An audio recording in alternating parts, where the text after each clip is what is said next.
சுயம் 4 நிலைகள். தந்தை கூறுகின்றார், நாம் சுயத்தை முன்னேற்ற வேண்டும் மற்றும் சேவையிலும் இருக்க வேண்டும் மற்றும் நமது எண்ணம், சொல், செயல் மூன்றிலும் வெற்றி அடைய வேண்டும். இதற்காக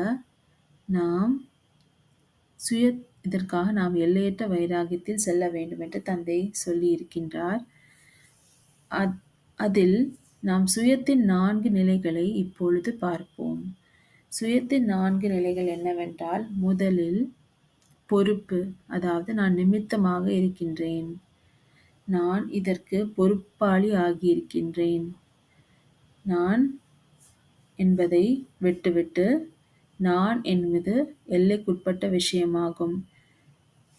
நான் என்பதன் எல்லைக்குட்பட்ட விஷயம். அந்த நான் என்பதை விட்டுவிட்டு நாம் பொறுப்புணர்வில் வர வேண்டும். இதுதான் முதல் நிலை. இரண்டாவது நிலை பணிவு. நாம் பணிவுடன் சேவையில் இருக்க வேண்டும்.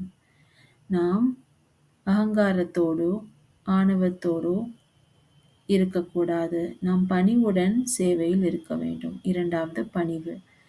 மூன்றாவது, நாம் பொறுப்புணர்வோடு இருந்து கொண்டு பணிவுடன் சேவையில் இருந்து படைப்பை படைக்க வேண்டும். படைப்புகள் படைக்க வேண்டும்.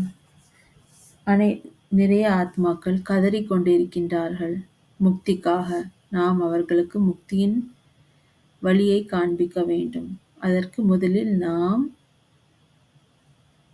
நான் என்கின்றதை விட வேண்டும். நான், எனது என்பதை விட வேண்டும். அப்படி விட்டு அனைவருக்கும் முக்தியின் வழியை காண்பிக்க வேண்டும். இது படைப்பாகி விடுகிறது. நான்காவது நிலை நிர்வான், அதாவது சப்தமற்ற நிலை. எங்கே சப்தம் இல்லாமல் கர்மம் இல்லாமல் இருக்குமோ அது பரந்தாமமாக இருக்கின்றது. அந்த பரந்தாமத்தின் நிலையை நாம் உணர்ந்து இருக்க வேண்டும். இதுதான் சப்தமற்ற நிலை. எப்பொழுது வேண்டுமானாலும் நாம் பரந்தாமத்துக்கு செல்ல முடியும். அங்கே இருக்கும் நிலையை அனுபவம் செய்ய முடியும்.